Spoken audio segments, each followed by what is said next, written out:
flag of the United States of America and to the republic for which it stands, one nation, under God, indivisible, with liberty and justice for all.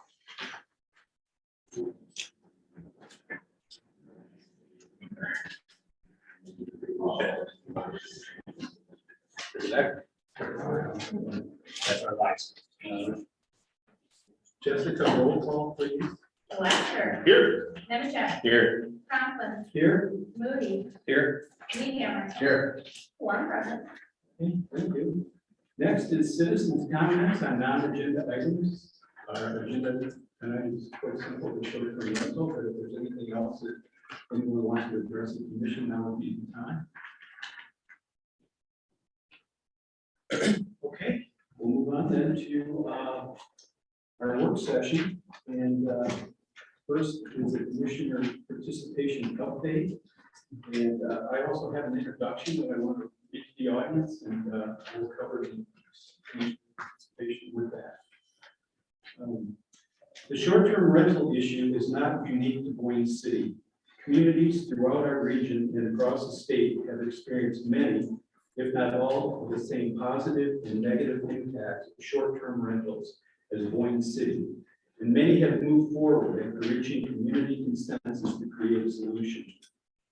Our goal as we begin this process this evening is to listen to the community and to encourage the community members to listen to each other.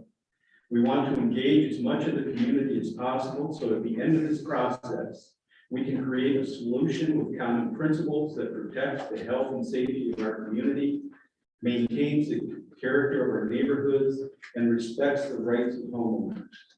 We are not here to debate with each other. There will be an opportunity for that as solutions begin to take shape. The primary focus of tonight's meeting is to obtain public input in regards to the issues of short-term rentals. In order to best determine what future action the city should take, the first step is to define the problem. Once the problem is specifically identified, we can best determine what are the best methods to mitigate it. This is the first step in the process, and no actions or answers have yet been developed. We are just listening. We have made available to each of you comment cards. The cards are being provided in addition to allowing everyone an opportunity to speak during public comment. If you wish, you can use these cards to submit written comments. Scott and Bonnie from our planning department will collect cards at the end of the meeting. People are also welcome to submit written comments on the short-term rental topic after the meeting as well. Those comments should be submitted to the planning department. Also, feel free to contact any commissioner. A question was posed to the commission and city staff about potential conflicts of interest regarding the consideration of possible short-term rental regulation. At a meeting earlier this year, Commissioner George Lassiter, who has an accessory dwelling unit on his property that is used as a short-term rental, abstained from the discussion in an abundance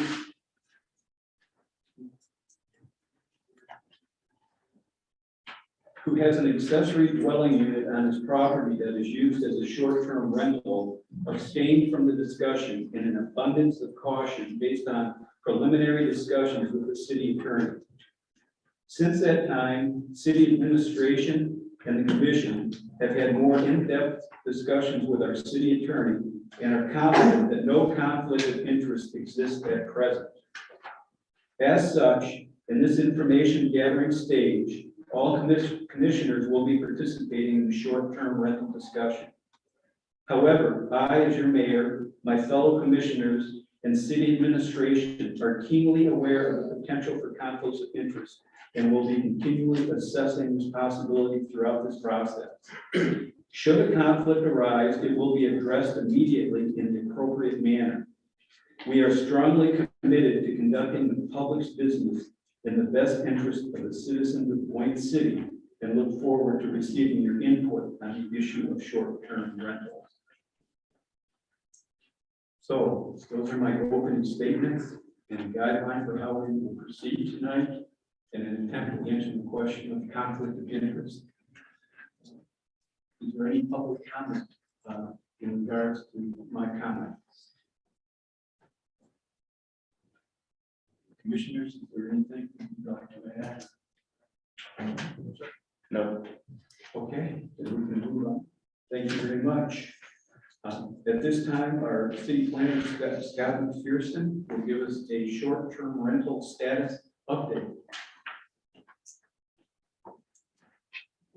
Thank you, Mayor.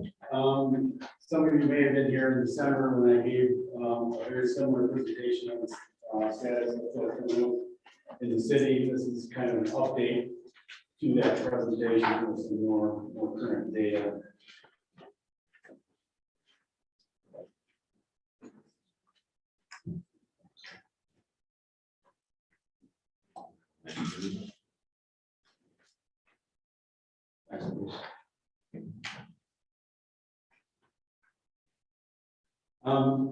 The short-term rental discussion started a couple of years ago with the development of city goals, and one of those city goals was in regards to housing, and there was a specific task associated with that goal, and that was to examine the issues arising from short-term rentals, that's less than monthly, and their community impacts. Thank you.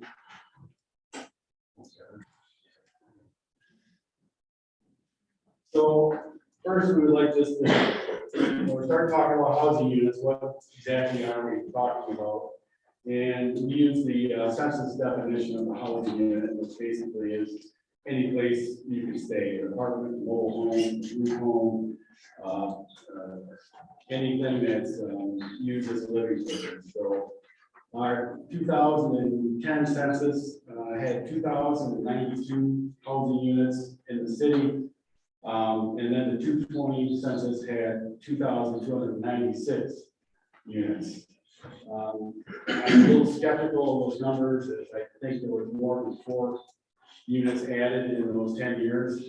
I also have a database of dwelling units that I have kept over the last 19 years here, and I have come up with 2,411 units. So I think it's safe to say we had anywhere between 23 and 24 housing units in the city.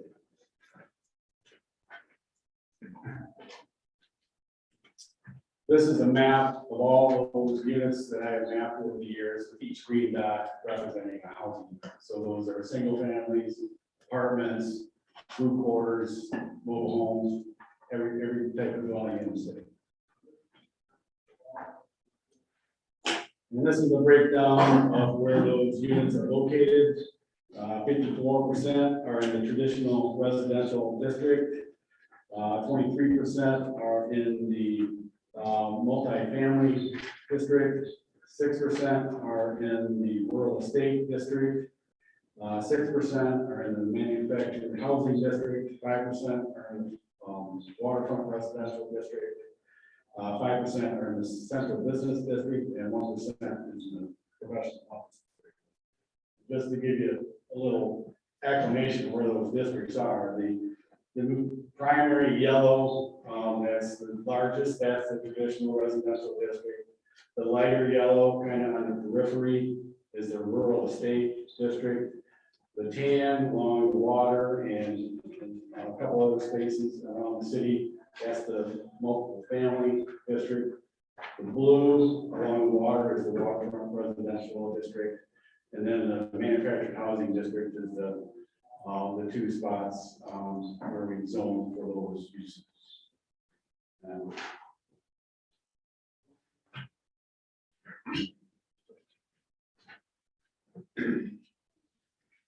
Then we break it down to what type of houses we have. 75% are detached, 1 or 2 dwelling, single family dwelling units. 11% are condominiums, 9% are apartments, and 5% are group quarters. Last year, around July, the City Commission approved a contract with the Granicus Host Compliance. That was a 1-year contract to provide real-time data on the number of short-term rental listings in the city.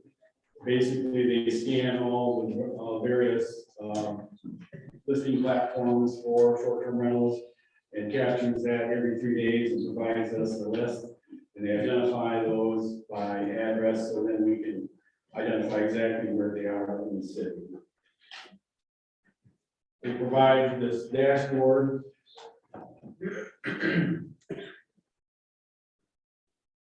Right here, this was from December of 2021, so that shows 145 listings in the city, or rentals in the city.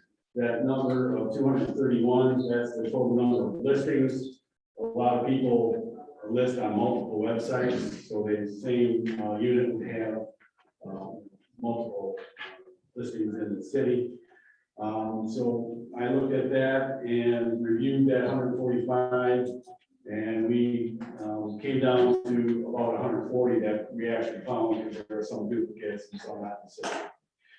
In March of 2022, the number of rental units in the city increased to 156 units. I cross-checked those addresses in my data. I found it was more like 153. With 3, there was a duplicate, and 1 that was not in jurisdiction, 1 could not be identified. So there was about a net increase of 12.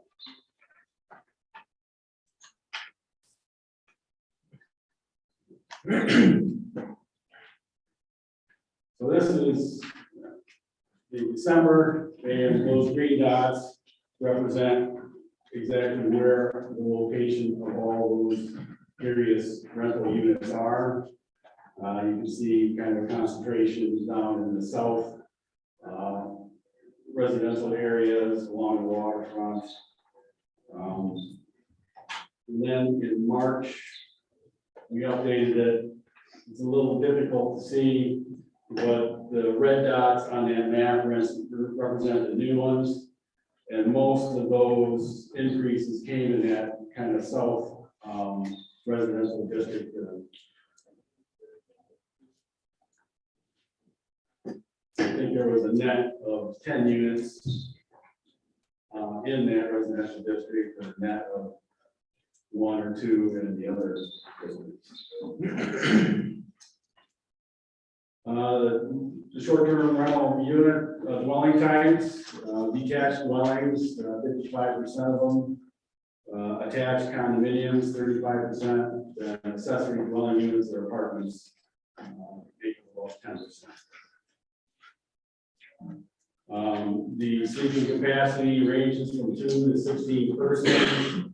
1 bedroom at 36%, 2 bedrooms at 24%, 3 bedrooms 34%, 4 bedrooms at 4% or 6%. The average sleeping capacity is 7 persons per unit, and for all units, there's about 958 available rooms available for persons that could stay.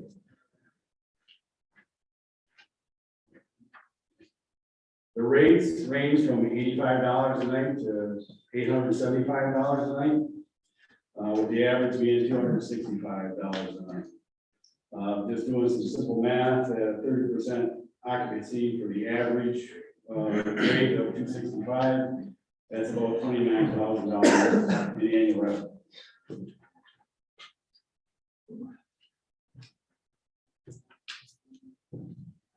In regards to ownership, we had ownership records for 140 of the 153 identified units. Of those, 8 persons own 2 units or entities, and 1 owned 3 units. 122 of those list ownership in Michigan, with 54 list ownership in Boyne City.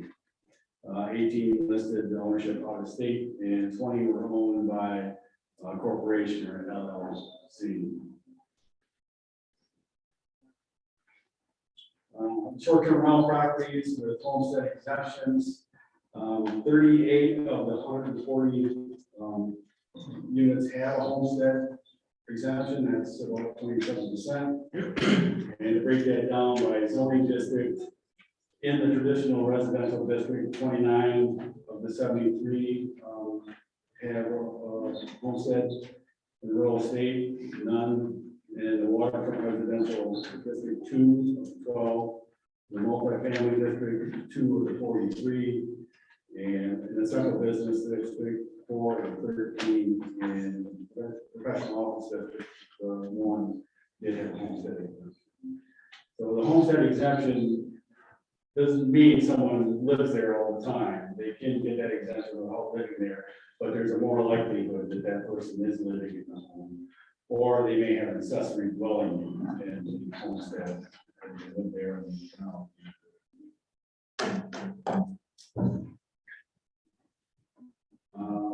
The short-term rental average property values by zoning district. The SED of all is about 120,000. In the traditional residential district is 89,000. In the rural estate district, 148,000. Multi-family district, 132,000. Waterfront residential district, 274,000. And the central business district, 138,000. So everyone knows that SED is the state equalized value that you get on your tax. So it doesn't mean that how much that house is worth or how much someone sells it for, it's just the tax man goes at. And the map goes out. This is kind of the north side of town. So with the green drop being those that are under 100, up to 75,000. Those with the red dot are between 75 and 100,000. The gray 100,000, 150,000, and then the black dots 150,000 and more. That's north side of town. There's the south side of town showing the same thing there. So that's kind of the information I put together to give a kind of foundation of the status today. So I'd be happy to answer any questions regarding this data that the commission and the public can. Mike, we'll make sure to put this presentation up on the city's website with the agenda for tonight's meeting. So if anybody wants to look at it later on, you don't have to take a lot of notes tonight. Is there any way you could send a copy of it to me? Yeah. So I can get a copy of it. So we'll move to the public comment, just on Scott's report. We'll have public comment on just general things. But if anyone have any questions or comments about the report that Scott just presented? Scott, the only question I have Sure, is just introduce your name and address, please. absolutely. My name is Doug and I live on Charlotte West Street. I'm curious to know what the contributing factor would be to not knowing the number of residences within the city. I'm not very sure about. Are you referring to the census count, Correct.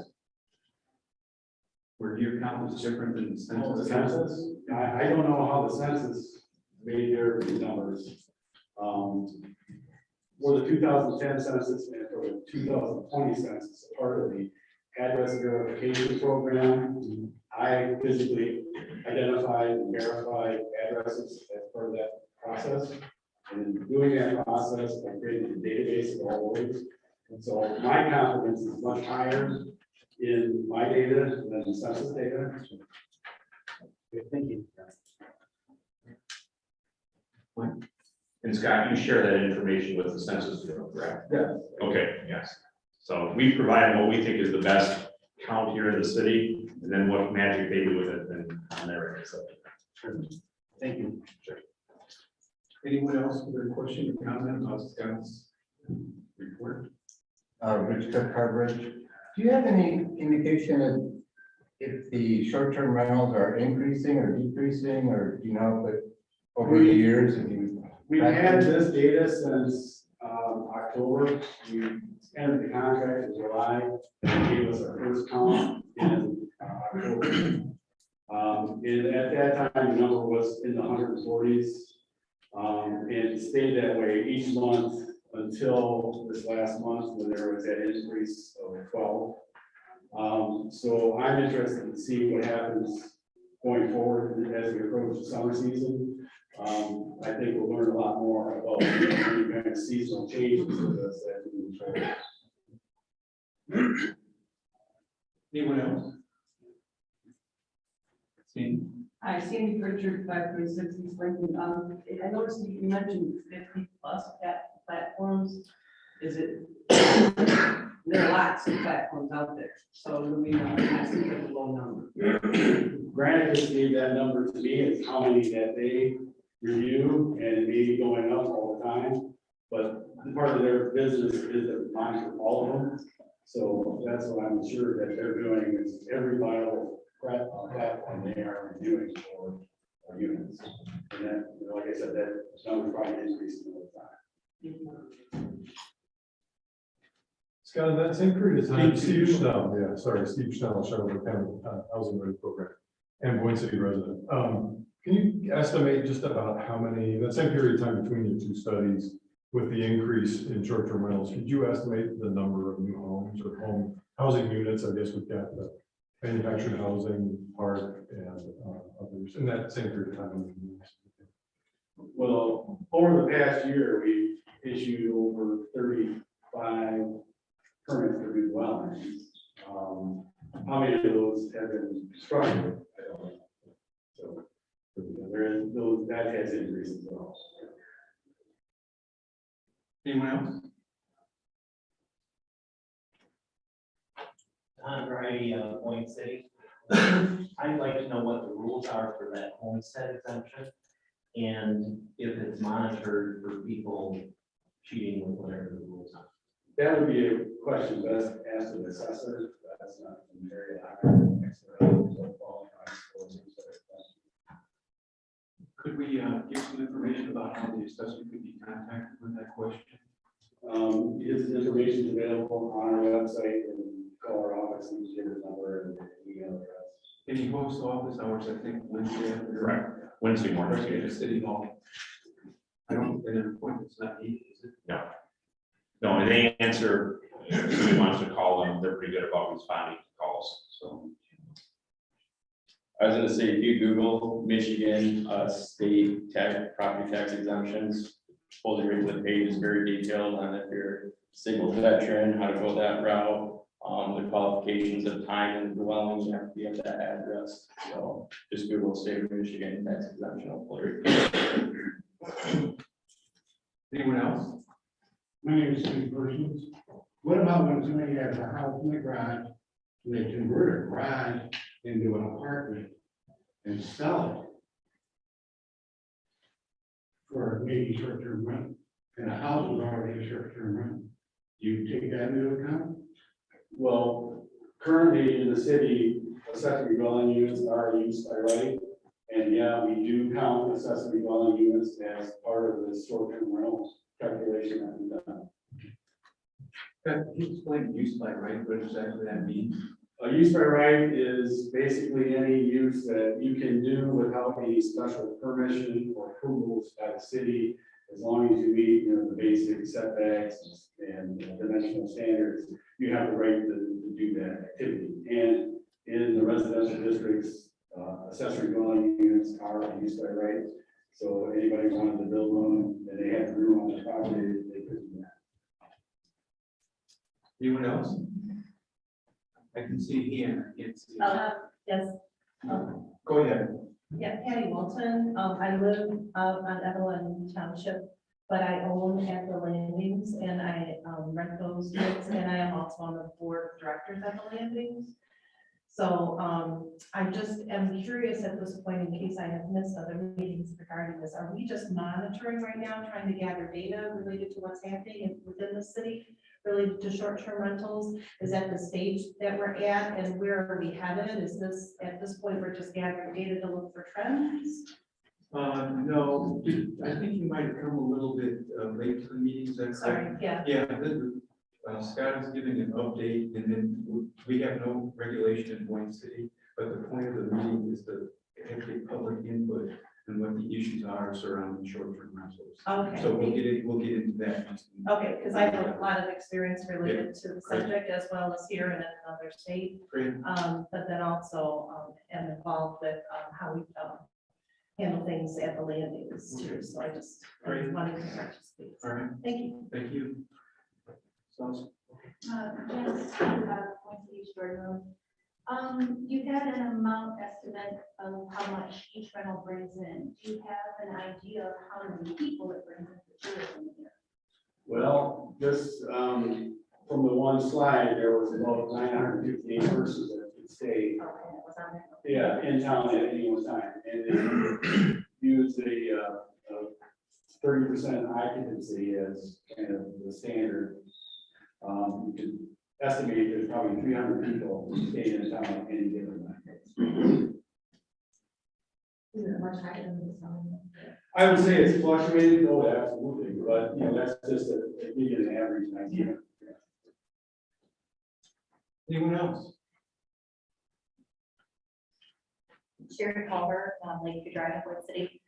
We talked about the number of housing units in the city limits. Do you have an idea of how many we would need in terms of like, if we needed affordable housing, what that number should be in terms of growth? I know we have Fox Run going in, some other developments, but There are studies that have been done on the number of units that are needed. I think, Steve, you might have those numbers off the top of your head. I just happened to. Steve Schnelling, Charlotte County Housing Ready Program. We did a study in 2019 of annual housing demand in the community. And the number of units estimated at that time, this is again, every year, the market in Boyne City, within Boyne City could absorb 171 rentals and 57 home ownership units. But that number of units, there's a market demand for that. And that's every year for 5 years. Isn't it? Anyone else? Hey, commissioners, do you have any questions or comments for Scott? Regarding This is, can I ask a question virtually? Sorry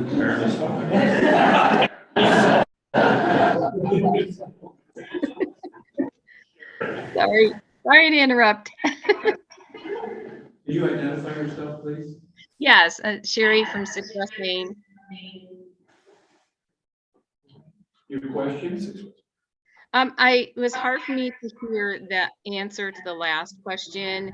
The number of units needed, it seemed like it was assessment that was done in 2019, telling the number of units that you believe you need in the city. Is that correct? Could you just clarify that? Yeah, we'll have Steve move to the microphone.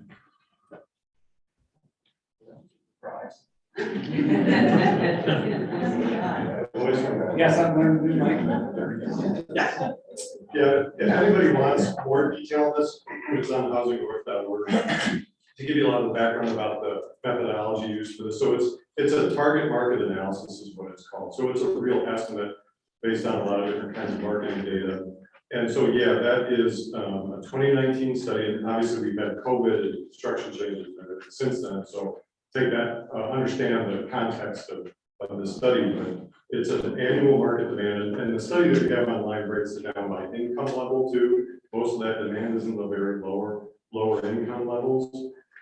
So I can share this, or you can go online and get the whole thing and bore yourself to tears by reading it.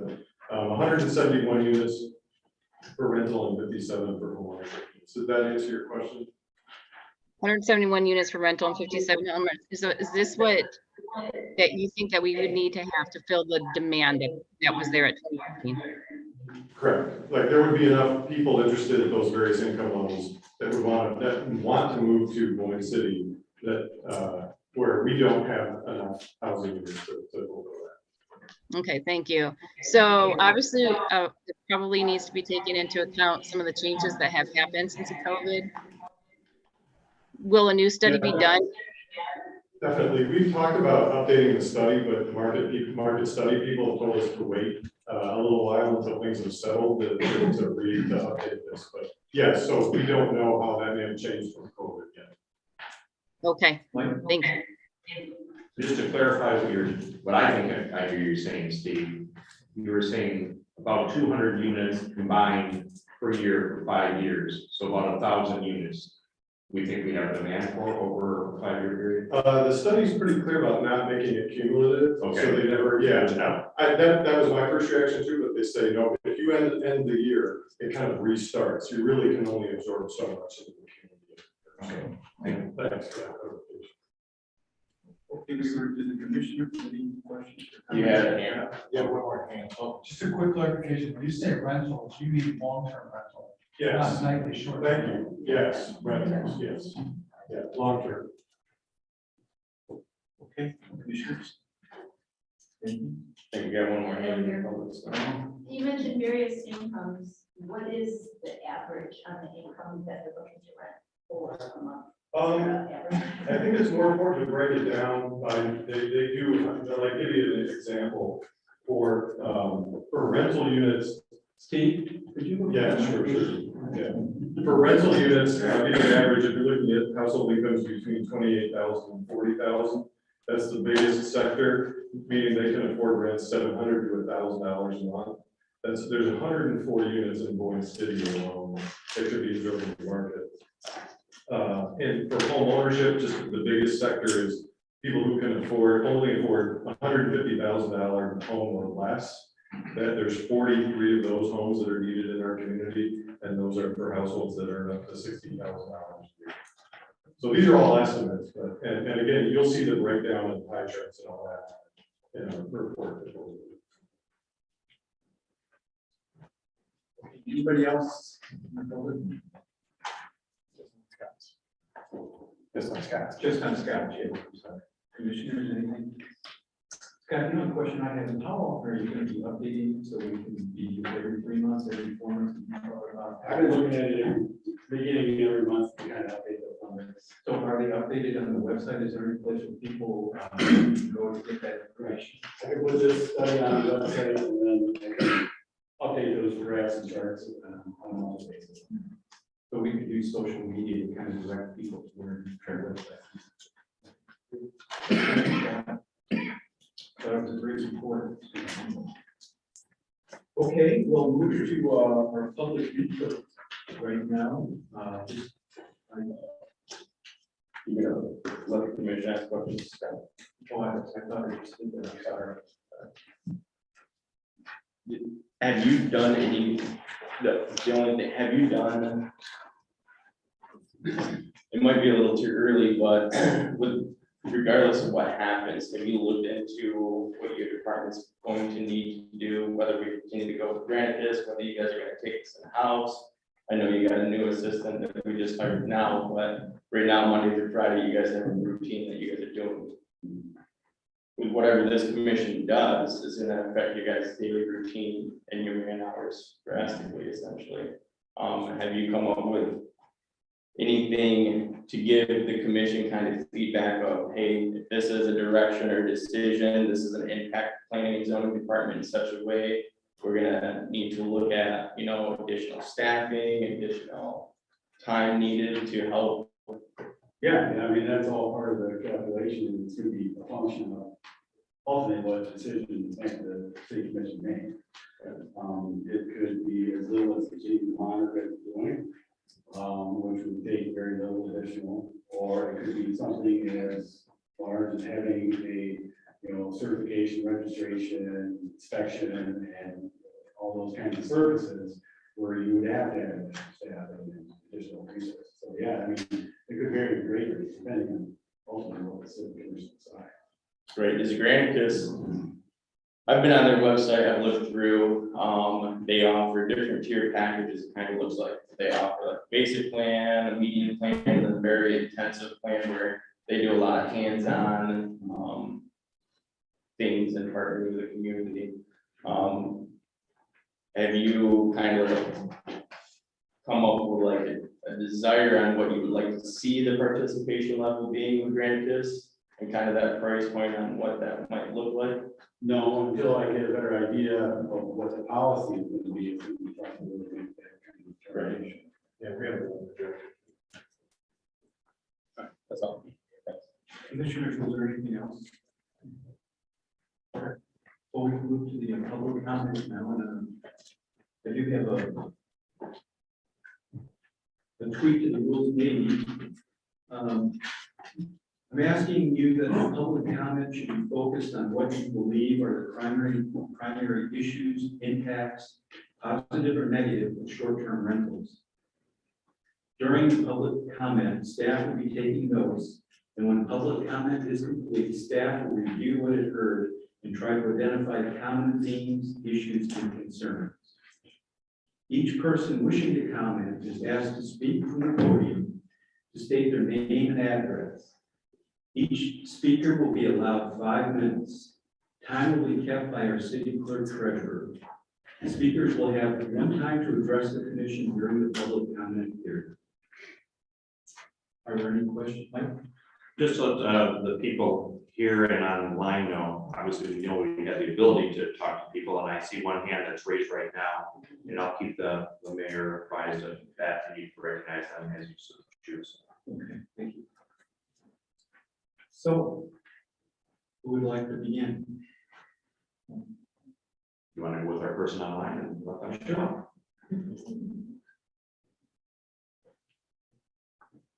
Ask them to unmute. My question, this is Sarah Christensen, 125 Stewart Street. And my question is just, what is the goals of creating this ordinance?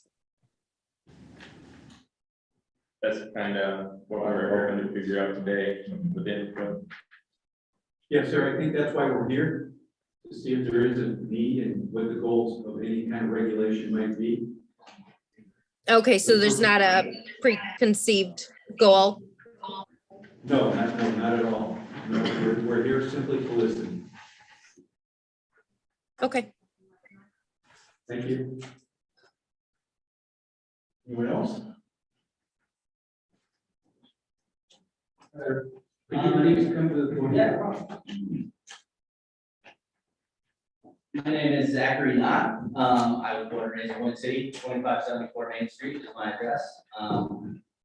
So I have kind of a biased opinion. I am a sales executive and I do vacation rentals throughout the entire throughout all of Michigan. And with that being said, I grew up here when it was less prevalent, right? And then over time, it's become more and more. And I think it's a great thing. I think Main Street has grown with it. I think our economy has grown. And that being said, the whole state of Michigan is regulated by township, right? And it's great that we're having this discussion because regulations are needed. It's the problem that I feel like most people, the negative aspect of it is when you have someone that's an absent owner, right? An investor that's here that maybe has never seen the property or never around. Now there can become some concerns there because you have no regulation other than potentially calling the police, just like a bad neighbor, right? To where instilling something such as like management locally, it can even be the owner, like someone that lives nearby, or different type of restrictions like that. Doing some type of inspection or making sure the home's up to code and things like that. Those are all very positive things. And I think it, you know, in the sense of it being a positive compared to a negative, I really weigh it towards the positive. So that's all I'm saying. So Zach, I just want to make sure, so you do the absent owners problem is an issue, having a local manager you would recommend? Yeah, I don't necessarily think it has to be like a local management company within 25 miles of radius is something that's very common. It could be, you know, some people are finding retirement and buying the second home that they've always wanted and then vacation renting it, but it's just down the road from their main house. That could be a property manager as well, right? It doesn't have to be someone like that, just someone nearby that the neighbors can call, that, you know, is monitoring the occupancy, the number of cars that are there, regulating it in some restriction. Yeah. Could I ask you a question? I don't think that would be appropriate. Okay. Thank you. Thanks. Yes.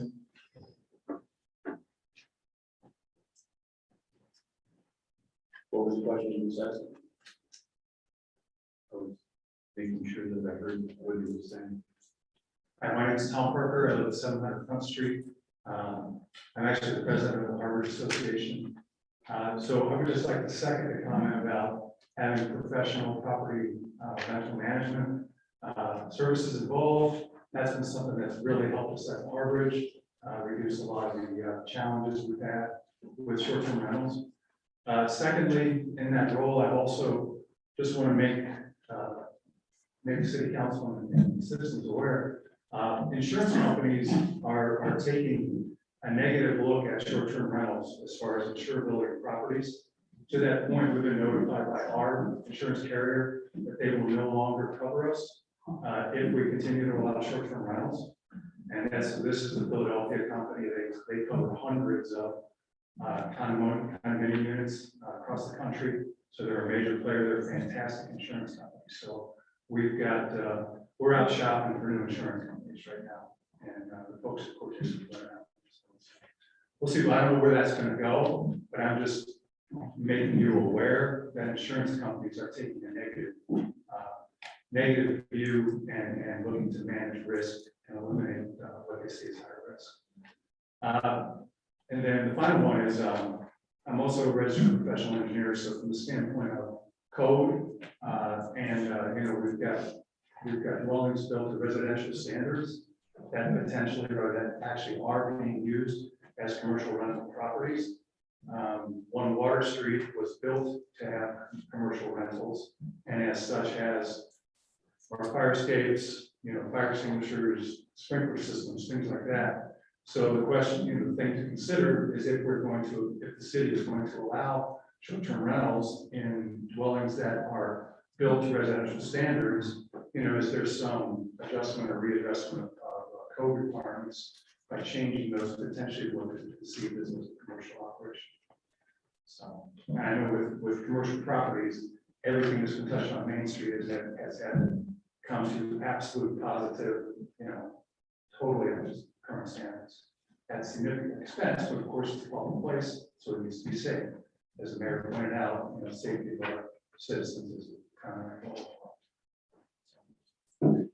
Tim, I apologize. Could ask you questions? Probably should be, yeah. Thank you for that. Do you have any questions? For him, no. For the. For righteous representative, yeah.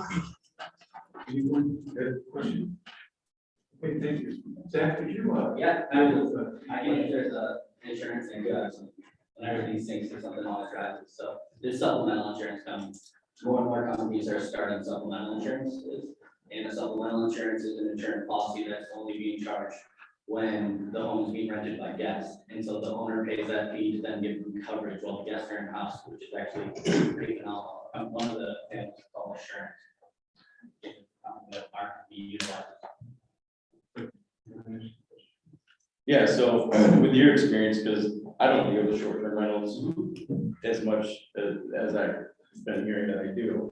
So I don't have great experience with managing them. But you being in the position that you're in, where you're overseeing the state of Michigan and you're managing short-term rentals, not just locally in Boyne City, but for the state of Michigan, obviously, the company that you're working for has to manage the local ordinances for the local municipalities that have ordinances for STRs. Correct. And we handle the compliance for each one. Right, and like, one thing I think you mentioned, which I've been seeing, is a very similar thing in a lot of the local municipalities, is having a point of contact, whether it's a property manager, whether it's an owner, for any nuisance or any issues, safety concerns, anything like that. In your position, do you see a big difference in the communities that have the ordinances requiring a point of contact versus communities where you're managing STRs and they don't have that standard? Are you seeing a difference or an influx of, you know, nuisances, safety concerns, so on and so forth? Yeah, 100%. I mean, look at it from like a personal analogy, right? Like if you were owner of a home and you had a guest next to you that is a short-term rental, who do you have to call? And then the cops, right? If you had a professional management company, you could escalate it in a different way, and then they could end up on a non-renters list again, right? And so then they're not allowed to come back, so you're venting those renters. Right. Does that make sense? Yep. Right. You know, there's multiple contributing factors here that I feel like a lot of people overlook, right? It's not just, these type of things are offering a lot of other community jobs as well as like trade work and bringing a lot of positivity in here. So I mean, it's a catch-22 in a way, and I know some people will shake their head, and trust me, I'm all for, you know, we need more affordable housing, but you gotta look at the long-term economy too, like things change, and so adapting to that change instead of resisting that change, I think is the correct.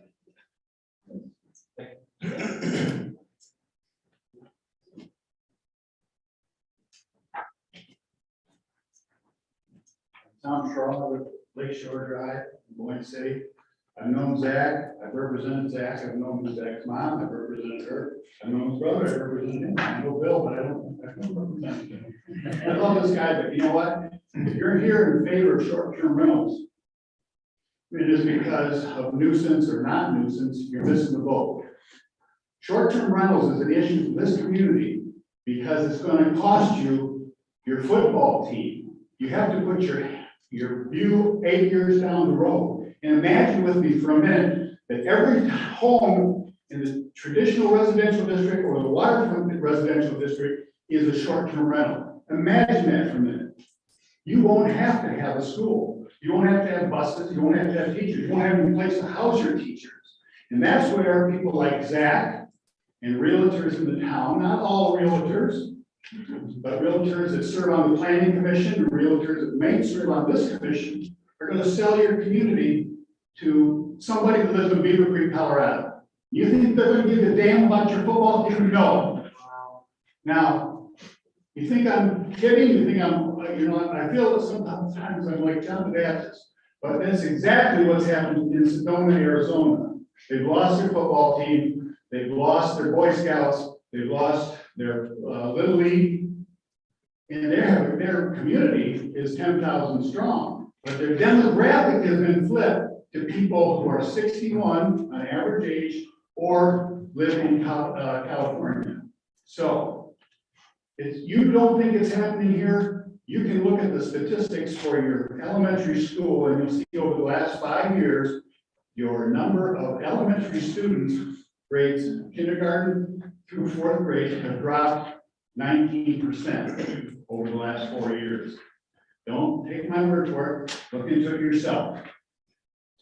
You've got to look at this as not, this isn't about if somebody came over from a party and peed in my yard. That's not what this is about. This is about changing the demographics of our community to the point where you don't need your schools. You don't need, and anybody that talks about affordable housing, not low-cost housing, but affordable housing in our community is just giving a lip service.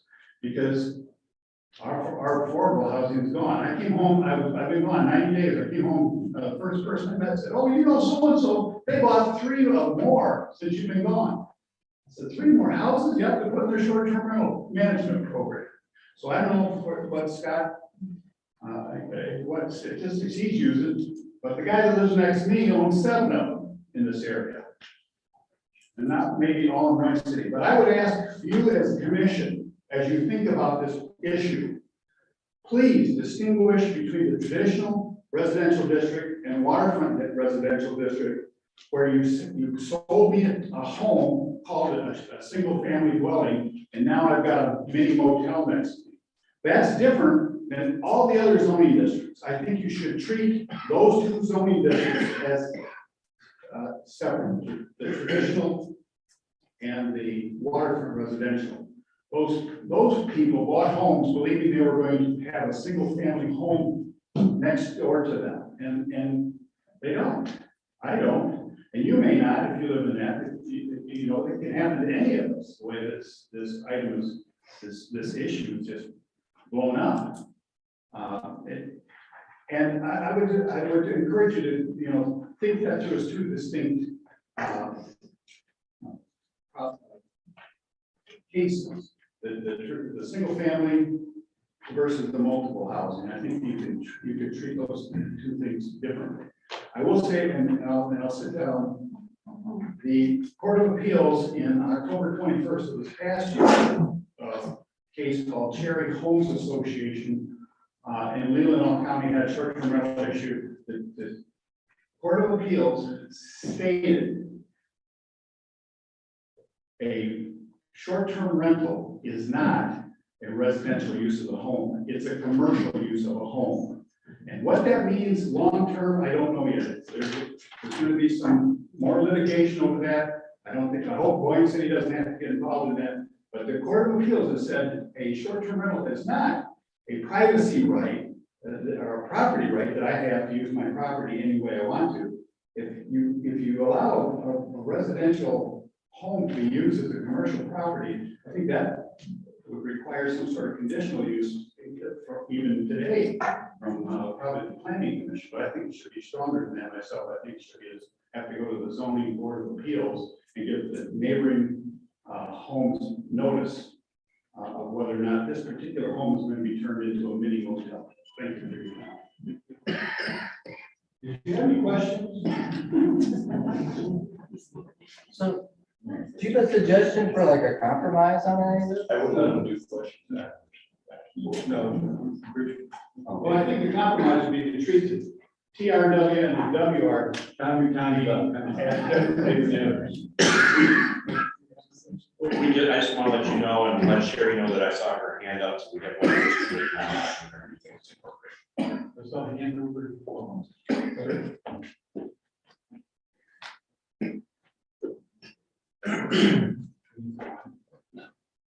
My name is Rick Bale, my wife's Bale, and I live in Boyne City at 33 Anderson Road. And I am here to support short-term rentals. However, I think Tom brought up some great points. But I think we have to look outside the box a little bit, and compromise is a great solution. Never, at least it wasn't my business career until I retired 10 years ago. But Diane and I own several rental properties here in town, both long-term and short-term rentals. And other towns have been able to come up with great compromises where they do a number of different things to accommodate short-term rentals as well as the homeowner also. It could be something as simple as requiring, or actually starting out with saying a limit on the number of short-term rentals you're going to allow. If there's 154 right now, it's probably getting close to the maximum. There shouldn't be 200. There's got to be some guideline somewhere. There should be an annual licensing fee that every owner should have. They should be paying something to the city. I'm going on vacation to South Carolina. I'm paying a huge amount in city fees and taxes to be able to rent a condo there. So there's ways to attach a use fee, a multiple use fee. Las Vegas has been doing it for years. Resort fees and all that hotels. There's ways to make things work for everything. Short of just eliminating everything. My concern with short-term rentals is, forgive me for using the term, slumlord landlords. I don't want to see a 3-bedroom, 1-bath house that sleeps 12 people. It doesn't make sense to me. They're listed on Airbnb, they're listed on Vrbo right now, and that's not right. As a realtor or any reasonable person, hopefully you wouldn't sell a 3-bedroom, 1-bath house to, I can't, and it has 4 or 14 people. It's too much stress on the house itself and the infrastructure, and it's not designed for them. Hotels have maximum occupancy per room. A short-term rental should have the same thing. There's all kinds of ways of making things easy for banks and local codes. All of our properties were built to code, where we update every one of them. All properties, smoke alarms, carbon monoxide detectors, parking. It's just things you have to do. Or we have from the line policy. Anyway, that's all I want to say. There's easy ways to compromise. You just have to think about it. Other cities have done the same thing. Sanford, Sedona, Arizona. Sedona, Arizona, a beautiful city, been there many times. But obviously, they didn't take the right action at the time. And that's what one city is. Thank you. Thank you.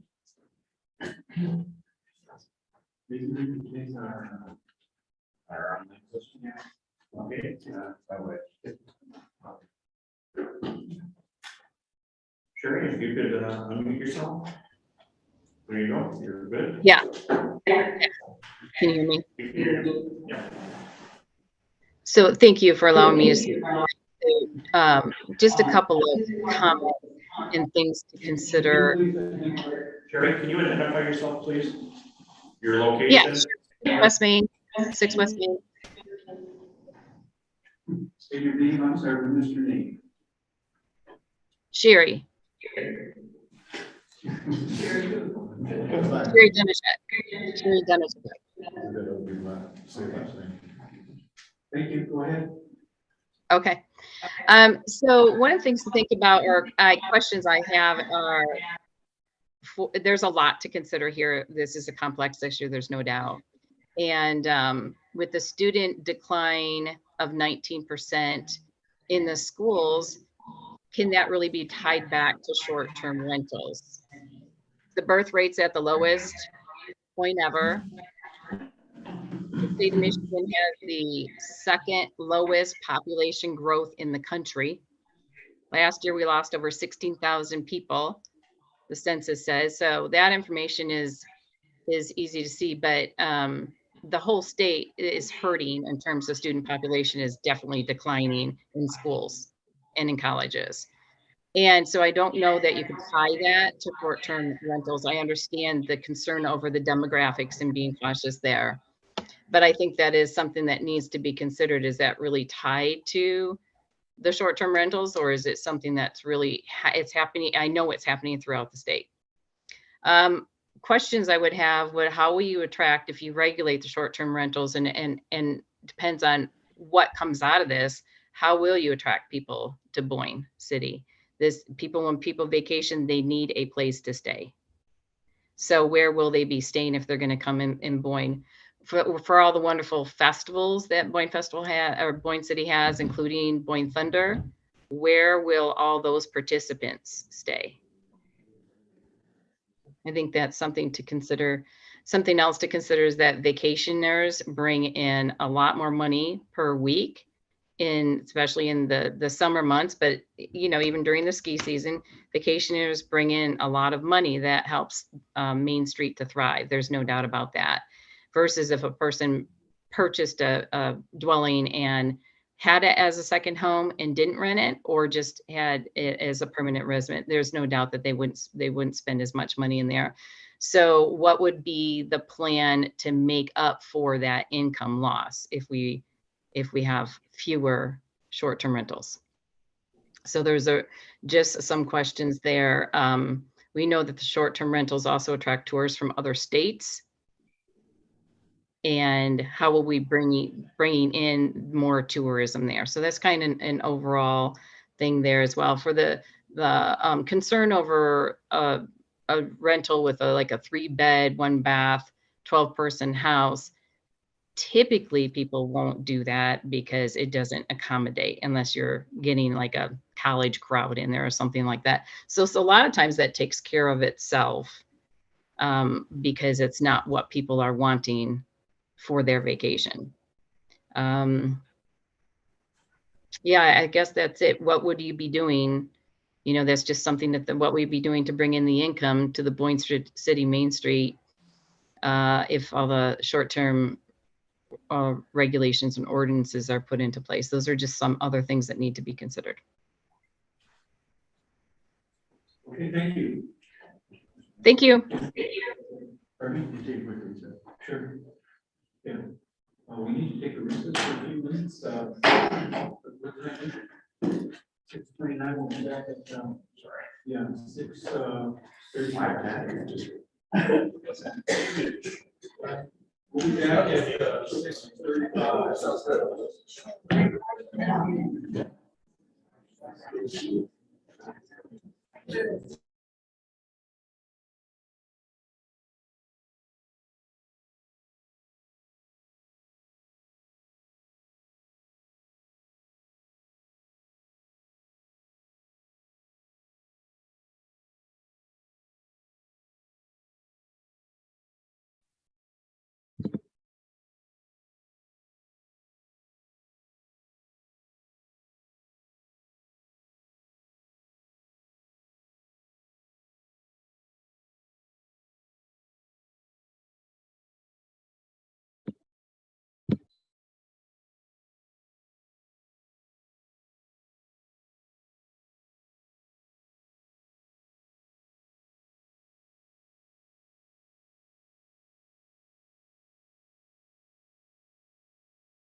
Well, who's next? Sandy?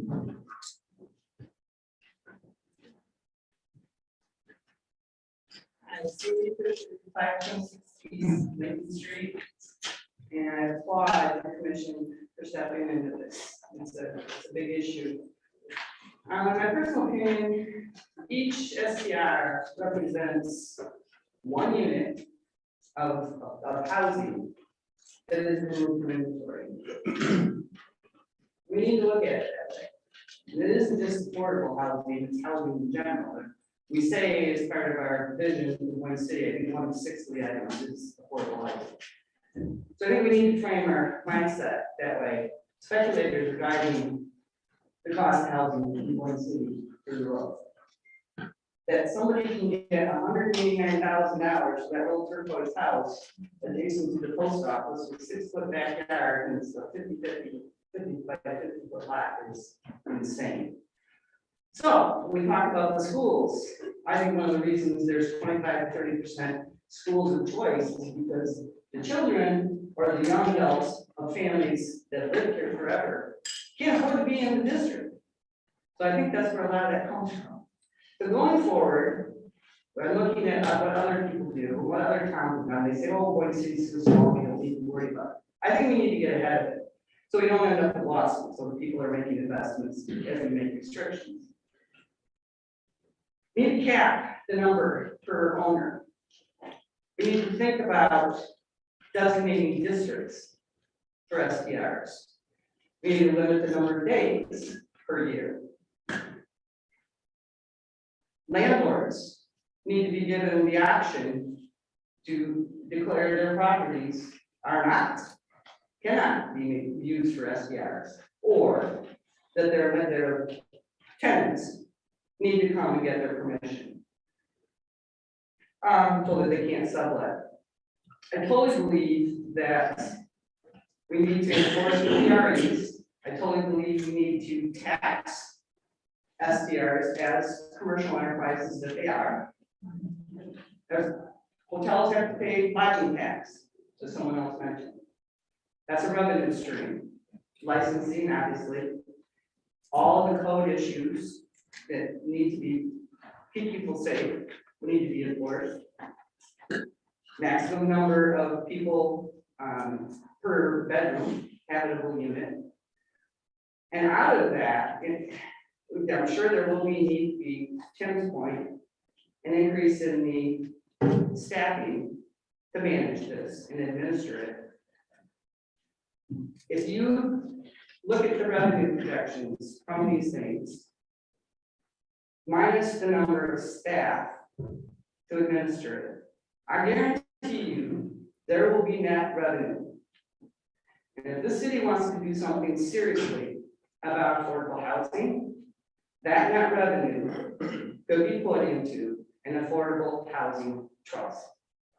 And we can really start walking the talk to take care of the people, so that we have a community, Boyne City, the fabric and the wonderful culture that we have here sustained and not turned into Sedona. By the way, that packet I gave back in November was the Sedona report, and I will give it to you again. It didn't make it into the agenda minutes. We need to think hard about it. If one person has more than one SDR, at least one of them should be their primary residence. But I really want to bring home the opportunity to do something seriously that can help the affordable housing situation by implementing this registration, taxes, and the revenues and the excess revenue be put into an affordable housing trust. Thank you. Anyone else? Me?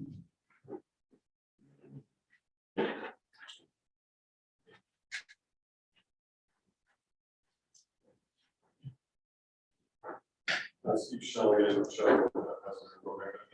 Boyne City resident. I'm not going to repeat myself, but I do want to emphasize one thing that Sandy just made. I think it is really important as we consider regulating these, that we do think very clearly about these being commercial lodging rather than a home. And every time we allow a new STR, it may be converted from a weekend home. It may be converted from a year-round residence. So we have to think about that, because it is, the housing supply is critical. I gave the data already earlier. It is really important. And I think we're still seeing it in that loss of housing in our community, even with the new construction going on, given the predicted.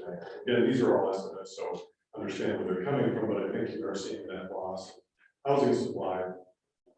Great points that have already been made, and I really appreciate the commission putting this together and having a really constructive way to get this happen. But I thought we were going to be here and be here ping ponging, pros and cons, but there seems to be some really thoughtful ideas out there about, the intricacies of this. There are pros, there are cons. I'm definitely for short-term rentals. I could use them myself when I travel with friends, and we usually try to fill them up, and we have a great time. It seems like a great way to travel. And it's important for our community too, because we don't have the hotel rooms that we need in our community. I would like to see, I know, we could study this whole thing to death, and we've really focused on the presentations before coming from the number of housing units that we have. It would be really interesting to know, and again, without, I don't know that we can really know this without spending a lot of money on really intense study, but to know what is the hotel demand here. We thought a lot about the housing demand, we got that information, but the other side of it is, what is the hotel demand? Everybody says we need more, but how many do we need? What do we really need to support our community? Also, when we think about the economic development pros of this, it's great to understand how they support the local tourist-oriented businesses. But don't forget, I know you don't forget, all the industrial jobs we have. We've got 200 and some new jobs coming in from the web. We have community or businesses within our community that are saying, I'm not sure that I can stay here any longer because I can't get enough people that I can recruit you. I'm not going to be able to recruit you from outside the area because we don't have housing here to support that kind of recruitment. So we really have to think about that level of demand too, and development need that we have for year-round residential homes in our community. So somebody was to ask me that magic number. We have these estimates for the number of homes. If somebody was to ask me what's the magic number of homes we can give up to short-term rentals, I'd say 0. But I'm a hammer, so I'm going to see it as a nail. So don't just take my word for it. I'm going to see this as, no, we can't lose any housing. If you turn all the short-term rentals into year-round residential, I'd say that's a good thing for the housing supply, but it's not the best thing for our economic development. So we're going to have to come up with some sort of balance that really meets both of those needs. I think some of the creative solutions that we could have is think about, like Sandy said, think about the zoning districts. Where are they best compatible with other land uses? And also within some zoning districts, if you still want to allow them, think about requiring them to be owner-occupied. So say I'm living in town and I want to section off a portion of my house or do an addition that could be an apartment. Maybe that's the situation where you allow somebody to do a short-term rental, because as a homeowner now, I can supplement my income, make it easier for me to make my mortgage payment. And then you also have essentially a manager on site to control for ordinance issues, light, sound, noise, that kind of thing. So the opportunity there for an owner-occupied short-term rental could be good for the housing market. What you've also done by creating an additional apartment, it could be short-term rental to help pay it off. It could be a future housing long-term. So this isn't black and white, and I really appreciate the fact that we're spending so much time on and detail on this. But please think about this very seriously about limiting these. I wouldn't be shy about setting a number that's lower than what we have out there right now, if that's needed. But I think a look at, and maybe information from the chamber and other lodging people, and maybe even some of the local businesses. We all want more people, but do we really need, how many of these lodging units do we really need in our community? And could that be served in the outside surrounding area also in shared? We have most of our short-term rentals. In fact, I think 33% of the Boyne Valley Township's housing stock is essentially short-term rentals. If you look at the total number of housing units for short-term rentals, obviously that's Boyne Mountain, but we do have a good supply, maybe working with Boyne Mountain on fulfilling some of that demand. So, thank you. I got a question for Steve. Steve, there's a question. Steve, from your expertise, you say you recommend a cap. Let's say we cap it at 70.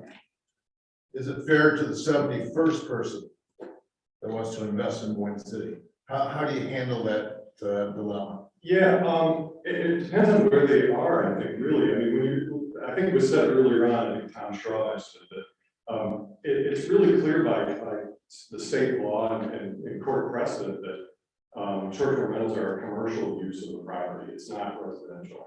And you have support to say, in your residential neighborhoods, your land use goals are residential. And unless it's in a mixed use district where that's clearly allowed as a commercial rental, then you probably are saying you're being compliant and you're fulfilling your land use goals by saying you want to keep it as residential. So it's not going to seem fair to that 71st person, that's for sure. But a lot of things in zoning will seem that way. I can't build the giant house there. I can't build a foot from my property line. Is it fair to somebody? Yeah, it's a good question, and I don't have that answer, but, yeah, you're fulfilling land use goals by meeting that cap. Yeah, thank you. Steve, real quick, are you aware of any towns, similar to Boyne City, our size or demographics that it has an ordinance that seems to have worked for them, that we could maybe contact and get some ideas from, or? Well, yeah, you can contact any of the, like, City of Charlevoix, they've had theirs in place for a while. I would say absolutely contact them as far as getting their history. I think you've already consulted with Jonathan Shield, who's a planner in the area. He helped set up Evangeline Townships. I think he helped with theirs, just as a, giving friendly advice. But he's a City of Charlevoix planner and has information that could be helpful. I'd also caution you to think that to understand that you have a really unique situation here too. Every community in the north is rather unique, but yeah, I encourage you to reach out to them. I can give you the names of communities that I know. Okay, thanks. Steve, with that being said, because your role is for Charlotte County essentially, correct? Are you seeing like Charlotte County has their STRs that they can talk to, like years ago, or probably going out? City of Charlotte? Yeah, fantastic. Well, you're not in the county. So have you seen like this, all these, metrics here for 2019 in this survey? Have you seen, and with your conversations with everyone, even like in Traverse City, because they are having the same exact issue, I know here in Traverse City. Have you seen a municipality that has an ordinance that has started to make an impact on these numerical values when it comes to housing availability? Because every community is struggling with housing. Oh, yeah. Yeah. Some communities have adopted short-term ordinances directly trying to impact these numbers. Would you say Boyne City is falling faster compared to Charlotte because we're not ordinancing or having limits on STRs? Are we like the tipping scale because we're not jumping on getting an ordinance done right now? And like I said before, I think any housing unit loss is a real issue, is a big issue for this community, for any community. And you're definitely seeing larger percentage in Boyne City because you don't have regulations. But City of Charlotte, they haven't met their cap yet, I believe, in their community. So, I think the analogy I've used in the past here in other meetings is in the housing supply challenge is like a leaky bucket with 20 holes in it. And we're plugging one hole at a time and it's still leaking, and at the same time, since the day I started was the day of the lockdown for COVID. And, things have just gotten harder and harder every day since then because of construction costs and all that. So I can't point to data in the last 3 years where people are making gains on those numbers, except that there are communities that are really plugging those holes, that are lowering the regulatory barriers. You guys are already doing a great job of that. That's been terrific at making sure housing can happen through your zoning. But I think this is one of those many holes that needs to be plugged, or at least put a sieve under it, so you're not losing as many as you have.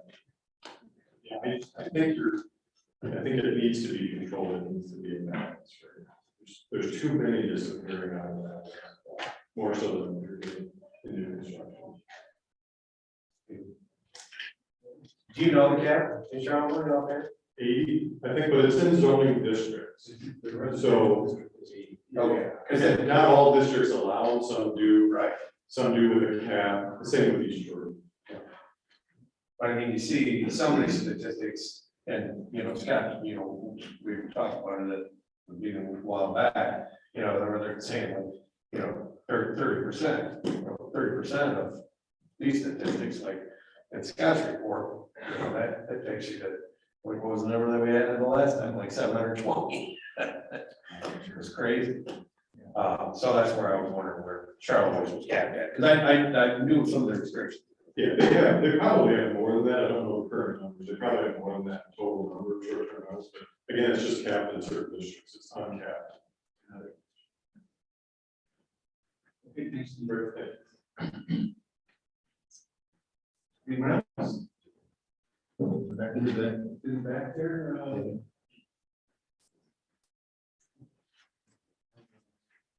That's good.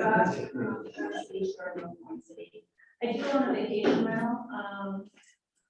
Back when I bought it, it was a change from commercial to residential. I went into restaurant business. I wanted to do a little restaurant, could not be allowed. So I wanted this building. I drove past it 25 years, watching it through the gate. And so I asked Scott, could it be a vacation rental? I didn't know much about vacation rentals. I said, I wanted to own my own bed and breakfast.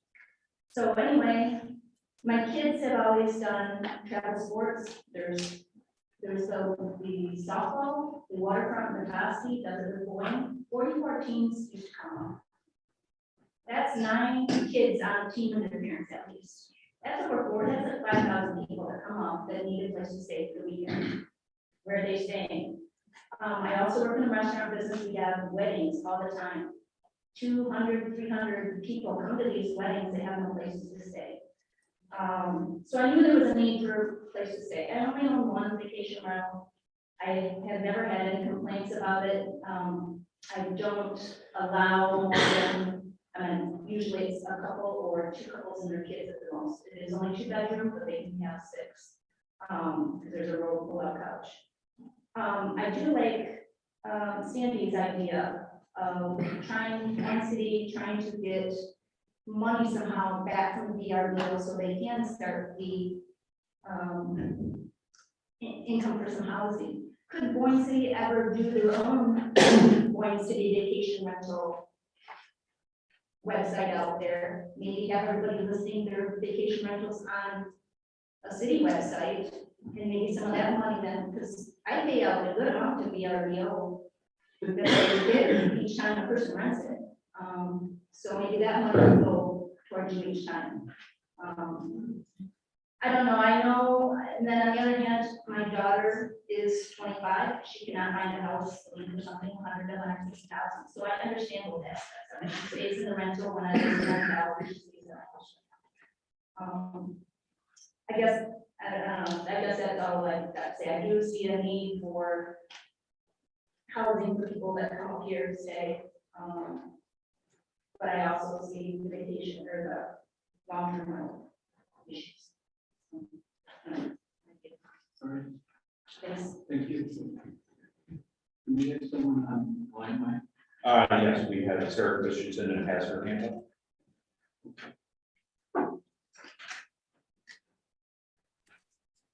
Sarah, thank you. Go ahead. Yep. Yep. Good. Sarah Christensen, 125 Stewart Street. I just want to put my opinion in here. I agree with all of those people who have shared thoughts on putting regulations in place in the short-term rental ordinance, but it really is all about the money. My opinion is we should financially disincentivize homeowners from choosing to use their home as a short-term rental. We can do this by having high application fees, high annual fees. There should be nobody who can get a homestead exemption if they're using this for a commercial use. This could help curb those people who have the knee-jerk desire to buy houses here or turn their existing home into a short-term rental. And to those who are asking about where the tourists are going to stay, well, they've been figuring it out for years. And I pose the question back to them about where are employers going to find housing for these service workers who they all want them to wait on them when they come up as tourists. What's more important? Thank you. Thank you. Got it. Please.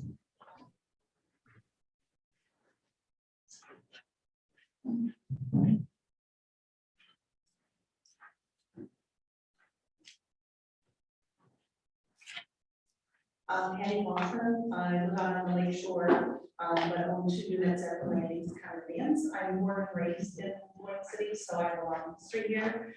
A maiden name of Bauer.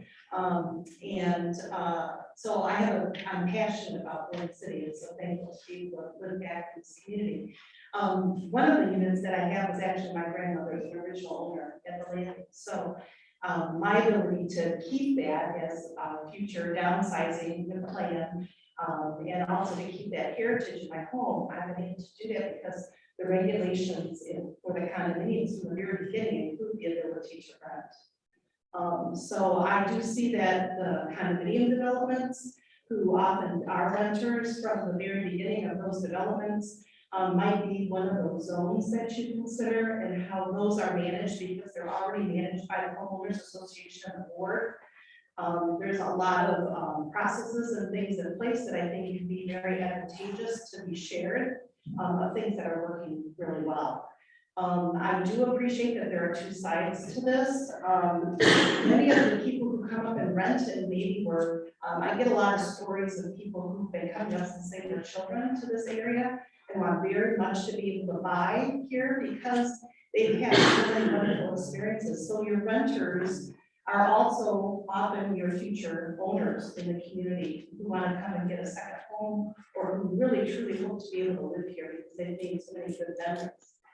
Some of the challenges that we have to do with people who have second homes or have homes, and they not only, you have a situation of people who are short-term renters, but you also have people that I want you to remember also open up their own home to allow multiple guests to come to their home, but they're not paying for it, but they do impact the community in terms of their behaviors and things too. So I really encourage us to use processes in which people learn how and are educated on how to use the rules and regulations you already have in place related to your noise ordinances, related to the health department, when to call the health department, what are the things that the health department should be looking at, if they have a concern, what's their role that they play, where do the police play a role, so that you're not layering more, but educating how people are also should be using the great rules and regulations you already have in place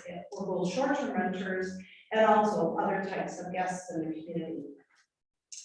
One of the things that is always a concern to me is people, which has already been mentioned, is how people utilize the space they have and how you design the number of occupants in the house. It's not related to how many beds they can fit into a room.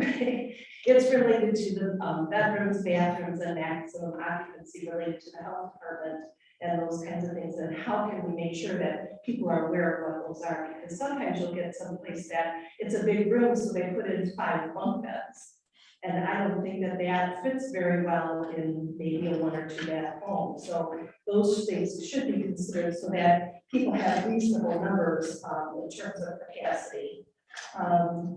In terms of the low income housing, one of the things that I've noticed when I've lived in other communities is the development that they've done over time in terms of apartment complexes and other types of housing that can be used at all different levels of economics.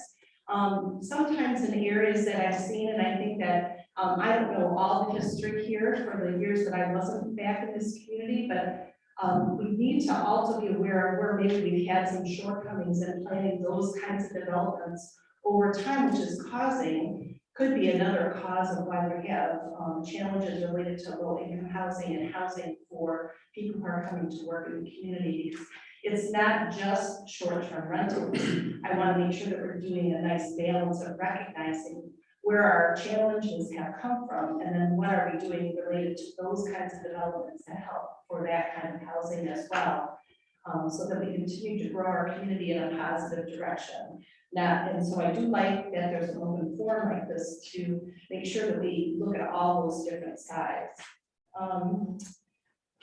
In terms of insurance, I know for myself, I went out and it was great comments that were made this evening that, there are different types of insurances that people should be handling if they are doing short-term rentals, different types of insurance. It's more expensive, but it's really designed for people that are doing short-term rentals. And I think that's where there's a big gap in education or standards set that people should be following that. They just think that their homeowner's insurance is adequate. You expired your 5 minutes, so it is time to just wrap it up.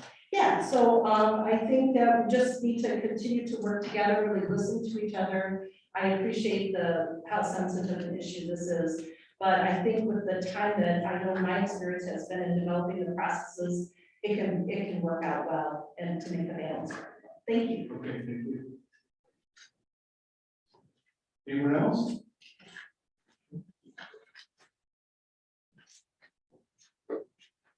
Hi, I'm Michelle Brown, with 130 Washington Street. And I think Hugh's introduction, I agree with all of the things that you talked about as far as the goals. I think we're feeling that's really appropriate things. And I agree with what Dad was saying with regards to the need for balance in the community. With regards to just some key points, I do agree that there should be regulation and restrictions on short-term rentals. Both, I think, for long and short term. There aren't really any regulations in the community for long term. We have long term for many, many years. And we are very compliant and it's a lovely home. However, no one's ever asked if our smoke detectors are up to date or if we have carbon monoxide detectors or appropriate escapes and things like that. So I do think that those regulations are appropriate for both short and long term rentals. The other thing that I was curious about is Steve mentioned to cap at 70. However, right now we have 154 short-term rentals that are shown in your report. And I'm not really sure how someone could take that opportunity away from someone who may have spent more to purchase that property because it was a short-term rental or had short-term rental potential. So I find that to be somewhat concerning that may be. I think a cap is important and definitely needs to happen soon. However, those people who already have rentals, I think should be given the opportunity to maintain those. Once that cap is in place, then there will be a process for if a short-term rental is sold, does that stipulation go to the next buyer or to the purchaser or how that works? So those types of pieces of language I think need to be included as well. But capping it below where we already are, I think may cause a lot of conflict in our community. Thank you. Oscar?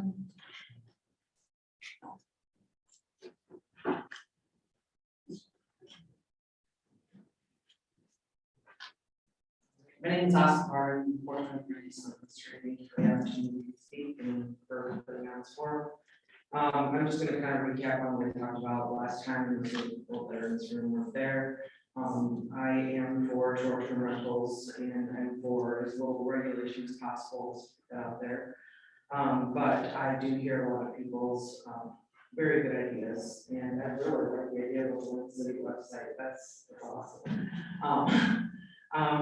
I just want to remind everybody that Steve is completely correct, that this is not a black and white issue. There's a lot of gray area. There's a whole lot of reasons why we have an affordable housing issue in Boyne City, and it's really not correct or factually correct whatsoever to equate short-term rentals to a housing crisis. And I spoke about the facts and numbers in my presentation in the fall that prove that. And I think it's just really important to look at all the facts when we're discussing that and to separate housing affordability issue and what the city wants to do with short-term rentals, and look at the issues that people have with short-term rentals for what they are, not housing affordability. Because I can go back and remind people about when we look at the economy we're in, everything's inflating. There are no homes that are in the affordable range anymore. I mean, it's very difficult to buy a home for anybody right now. It's difficult to afford rent for anybody. So we need to be creative as a city and roll up our sleeves and try to get people into homes. And many of them, it's not trying to regulate this one thing. We really want to solve that issue. And if you want to look at just some demographics of one city, I said that in the last presentation that I made on the numbers. I mean, yeah, one city could be compared to Sedona as a growing aging population, so it's Boyne City. I'm looking against that, but it is what it is. They aren't working and they don't have children in the schools. It is what it is. Statewide enrollment from the state's website is down across the entire state. It's not just one city. Actually, our enrollment decline is a lot less at a rate than some of the other schools in our area, so we're doing pretty good. Some of the things that were talked about were commercial, and some of the regulations with safety and things like that. I think it's important if we're going to do any regulations in regards to safety, to really look at, to look at everybody's safety regulation in their homes, because once they just lost our beloved hospital to a long-term renter, I hate to say it. But I was very sad when that thing burned down. And that's from a negligent long-term rental, and that's just a fact. So if we're gonna regulate short-term rental, well, let's do that to long-terms too.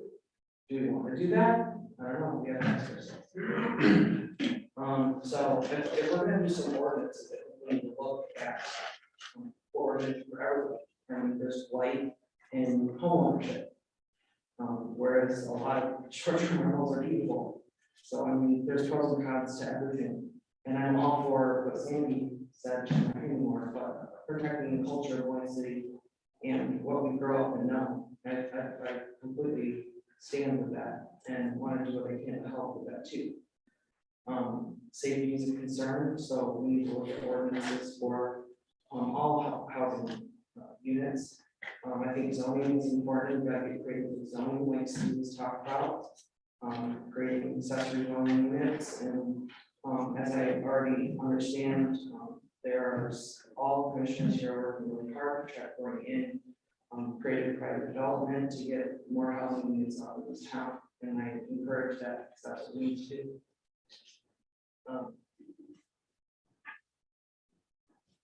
So if we're going to create fees on anything, I would suggest just keep in mind people that only rent out their units that they live in very minimally, maybe for the July weekend.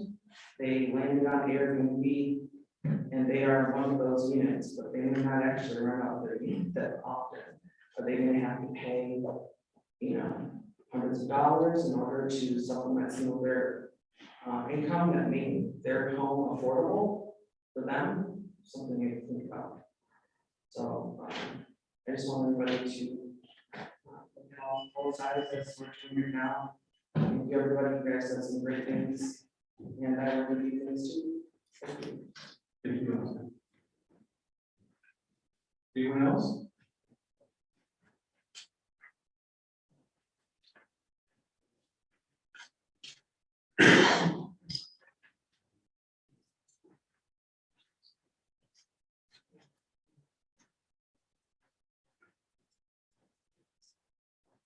Yeah, my name is Gary Gray. I live on Lakeshore Drive here, 1325. And we had a really, really bad negative experience with a short-term rental, SDR, next to us the night before New Year's.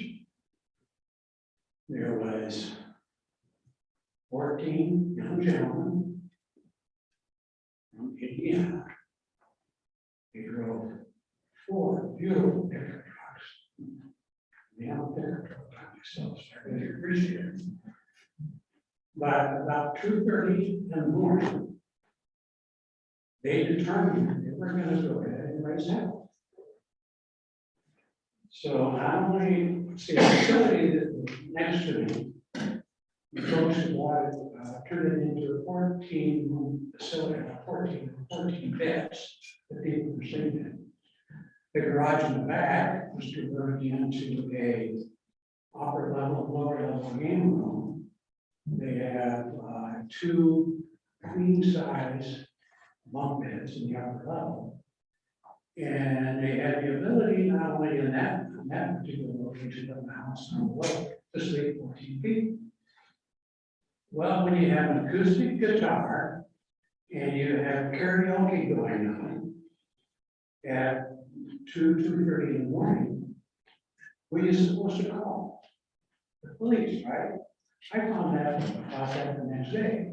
I did try to contact the owner that I knew that had owned it, but come to find out they sold it the day before. So the new owners are from downstate. Nice guy, talked to them.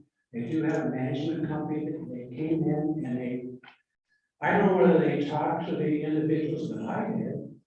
I went over and talked to them. I said, hey, don't do this again. Because it is extremely impolite. It doesn't add to the character of Boyne City. And it was, to me, it was extremely, it violated, pretty much our personal space with all of the noise that they were generating. I mean, I could have gone out and shut my shotgun off, and you wouldn't have heard me because of all the crap they were doing. Of course, it was taken on by smoking as well as drinking. So I'm not happy with the short-term rental.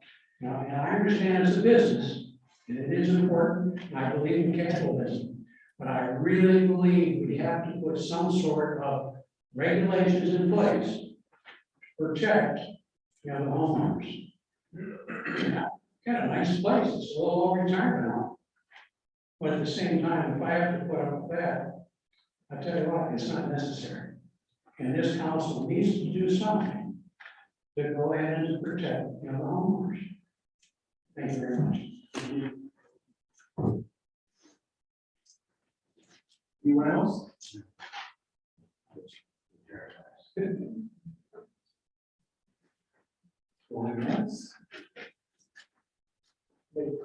For those of you who would like to make a comment and you didn't want to get up, those white cards, fill that out. And, and Barbara, she's downstairs. Yeah, me or mine, like Travis, A, or you want to take a look and thoughts and submit them later, just drop them off at City Hall, shoot us an email or any way you want to do with us. Fine. Well, Scott, I think we're to the front. Well, I was just going to ask, will there be another open forum? Yeah. Will we have another opportunity to Yes. speak? Yeah. I guess I can get into that right now. We did have a meeting scheduled for 2 weeks from today. Wait, let me just microphone a little more. Oh, I'm sorry. We have originally scheduled for April 21st. Right. The chamber, annual gathering is not planned at that time, so it's not good. And we, before and after that, we have some conflict with the commissioners, so we're gonna just skip that meeting and come back May 5th and pick up. Thank you.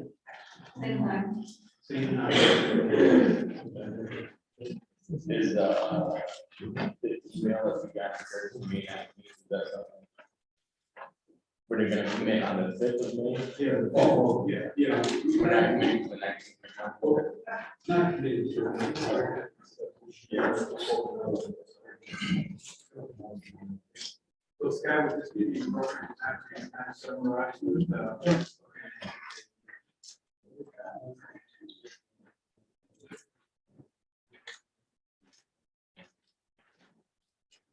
I'd like to thank everybody for their comments, great comments, a lot of great points made.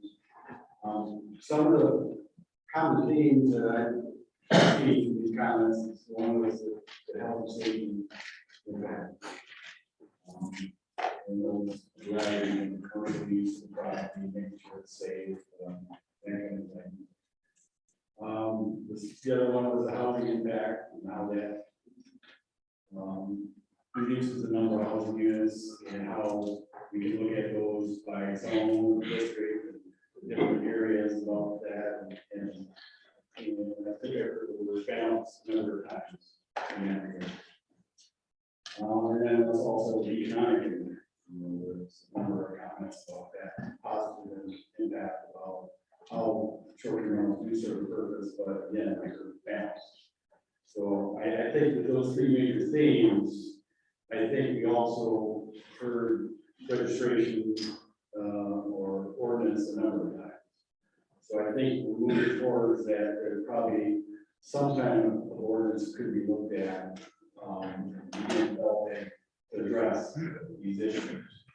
So I think the next step is maybe bring some ordinances to the table and look at, various strategies to kind of look at how we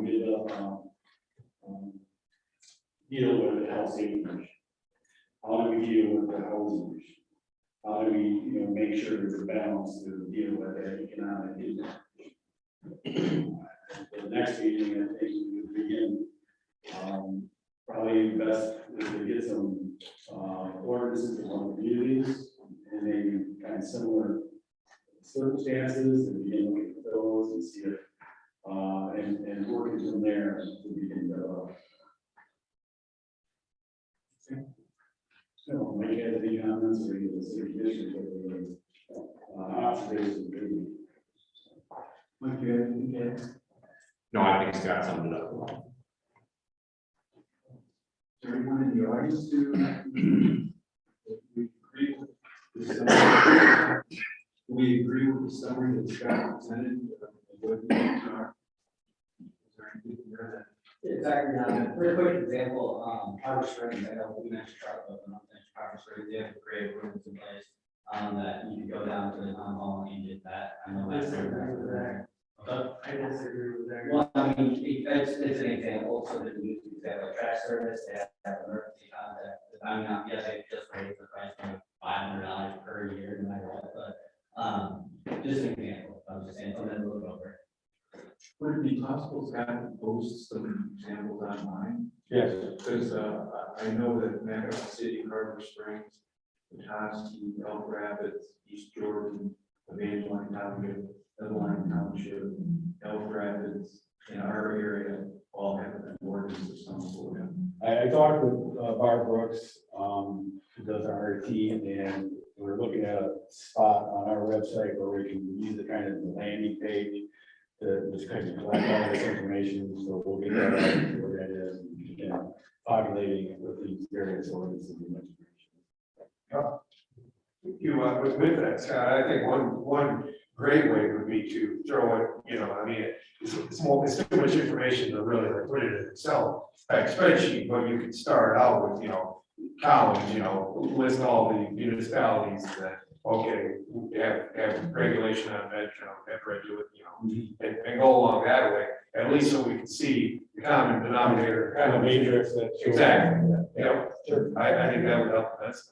I was just gonna say, thank you to everybody that came, because this was so productive, I believe. I got 8 pages of notes here from, I agree with what Scott said. I mean, there was a lot of common things, but I think there's, Tom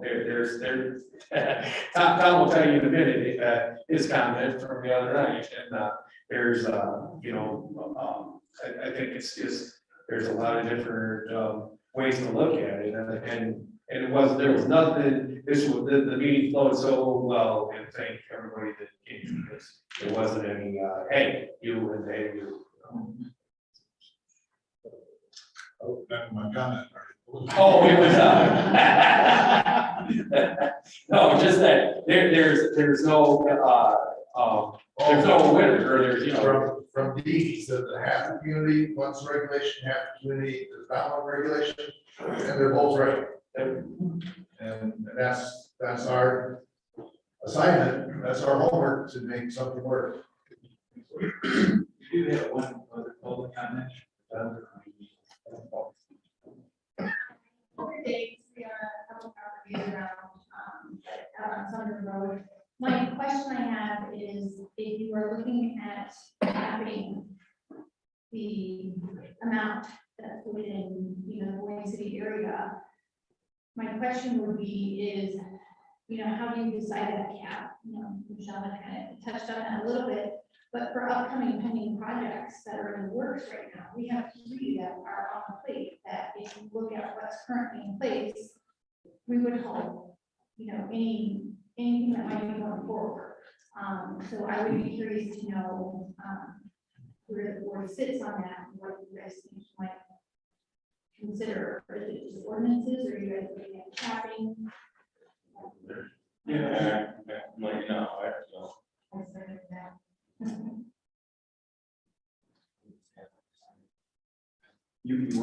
Yeah, I was gonna say, I can walk through, kind of,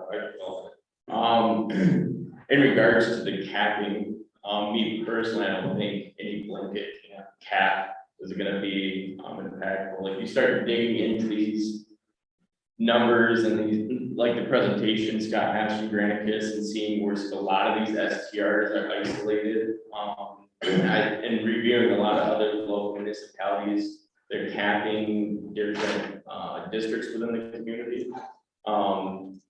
So I can see capping certain districts within the community making sense to help maintain and reserve residential homes essentially for the housing availability of the community.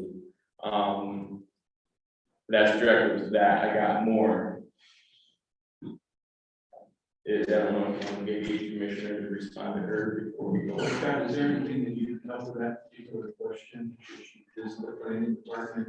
Yeah, I think, we can talk and, probably clarify some of those issues. Okay.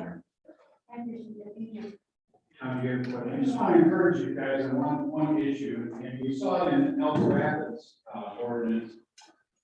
You're not going to get it right the first time, but it's a simple process. If there's a paragraph or issue that comes up, you can amend it, pretty easily. So I don't expect you to get it perfect the first time, but I appreciate that you're willing to move forward, and just keep in mind that, if you get down the road and find out, oh, this isn't working over here,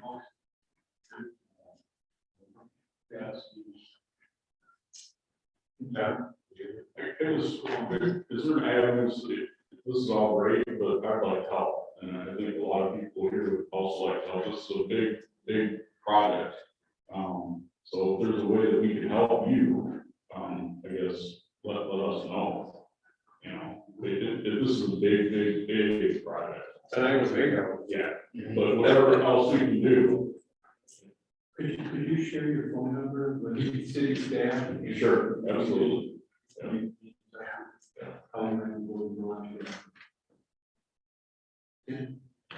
Are we just closing comments? I think that's what we're at. Okay, I mean, yeah, I agree with what Marty said, and a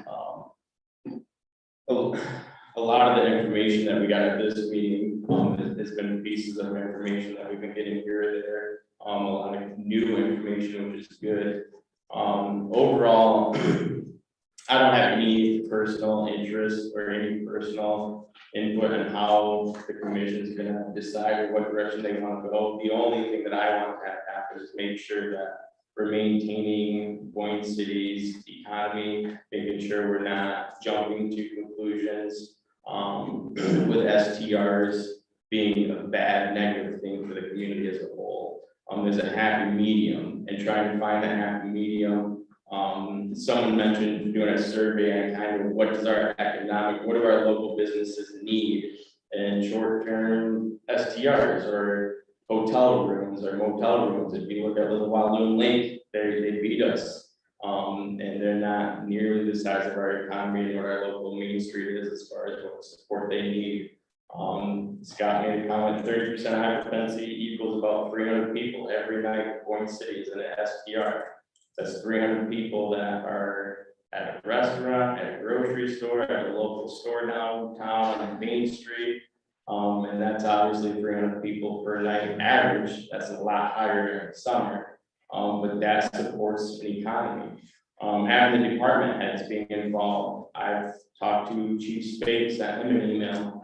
A great comment was made about taxing these STRs. If your 911 and your infrastructure spending and responding to these STRs a lot higher than regular year-round residentials, that's taking capacity from our personnel at the municipality level. So maybe there's something there involving the department heads of, hey, we're consistently seeing this expense, or consistently seeing this obstacle with STRs that is impacting our operation. So having those conversations, getting numbers, I would really love to see some kind of survey as far as kind of like what does our local economy need as far as what would be a good stance, because we don't want people just to say, well, they'll figure it out because they've been figuring it out. I think is a little irresponsible for us to have that mindset. I think we should be very sensitive to having people stay here locally in Boyne City while they're here for these events, while they're here for these different things that we have going on in Boyne City, so. But yeah, it's a good conversation, hopefully continues a good conversation. I appreciate the temperature is really low, good material, good information, so thank you. Thanks, Dan. Word? Oh, yeah, no, I already pretty much said it. I think I agree with everything that Tim said, and I think that, coming back to it and figuring out, we'll get some good information from Scott, I think, next time. And this was the first building lot, we'll go through it. Great. George, you have anything you'd like to? Yeah, it's obviously a very complicated issue. Clearly, people are passionate one way or the other. The one thing I've heard, not in this room really today, but earlier today, was somebody who I talked to was very passionate about property rights.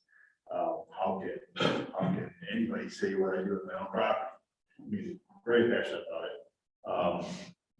But it all plays a part, and I think I would like to see,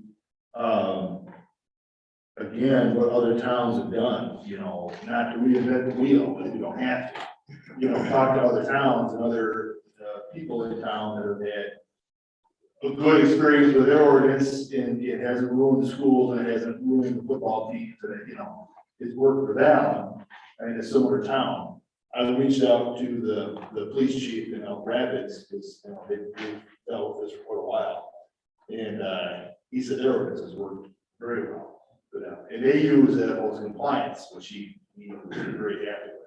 They've had one complaint the police department has in Elk Rapids that they've had to deal with, and that was a really minor thing. This whole compliance thing takes care of the complaints and the problems that people have with renters. So again, I think we've got a lot of work to do, but this is great. You need a lot of input from a lot of people. I really appreciate that they took time to bring up some really good points. Thanks, George. Yeah. I pretty much agree with my fellow commissioners. I think the matrix of what works for other communities, and let's say so many people per bedroom, and then you can see what every community did to address that, and we find out which one works for us. I think we are unique that what works for Elk Rapids may not work for us. I mean, we're in a situation that nobody else has. Boyne Mountain with 600,000 people next door to us. I think that we certainly could use one or two hotels which would take care of this. We have been actively trying to recruit developers. We've been actively recruiting developers to build housing units, apartment complexes. So we have been trying to address this. I think an important issue, Scott, you can address this. The timeline to create an ordinance, let's say it takes us a couple, 3-4 months to work through this, and then to create an ordinance. Can you walk through that timeline a little, Scott? Well, I'm assuming it would be a police power ordinance, it wouldn't be any kind of its own standalone thing, so it wouldn't be a zoning thing that had to go through that process. That you could come to the city commissions for first and second reading, and then adoption, and that, once you identify that final ordinance and approve it at the first reading, it could be adopted as soon as 30 days later. Okay. But to clarify, this is not you're recommending not a zoning ordinance amendment. I would not recommend it, but I would put it out of the realm of possibility. I think we need to examine all possibilities. Part of it. Okay. One possibility would be an ordinance enforced by the police department. Well, it's a police power ordinance, but that's just the name of it, but it can be enforced by staff or anybody. The typical short-term rental ordinances are a lot of times administered by the zoning or planning staff. We do Agile Township right now. We take care of that, and it's all standalone ordinance. Okay, thank you. No. So, yeah, I echo everyone's comments. I really appreciate, the thoughtful input that we got.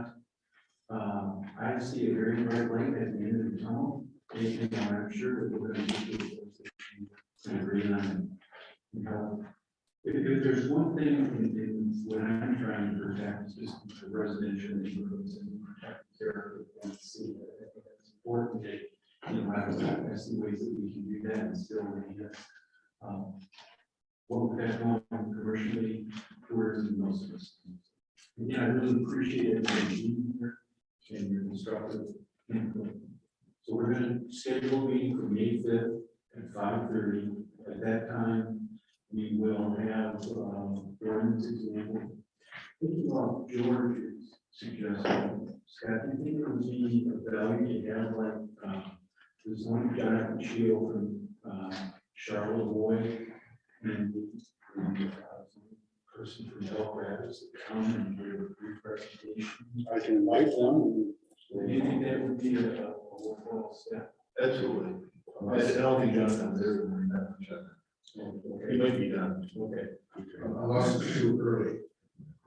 Early for that. Or do you think it's the right time? Yeah, we're kind of like in limbo, because I'd really like to know, like, that like our next meeting on kind of how we're creating this, knowing how we're gonna impact your office, and kind of getting your desire of, hey, we should be going this route with Granicus, or hey, we should be going this route in-house with an enforcement officer, so on and so forth, an inspection person, going through the licensing process, or the application process.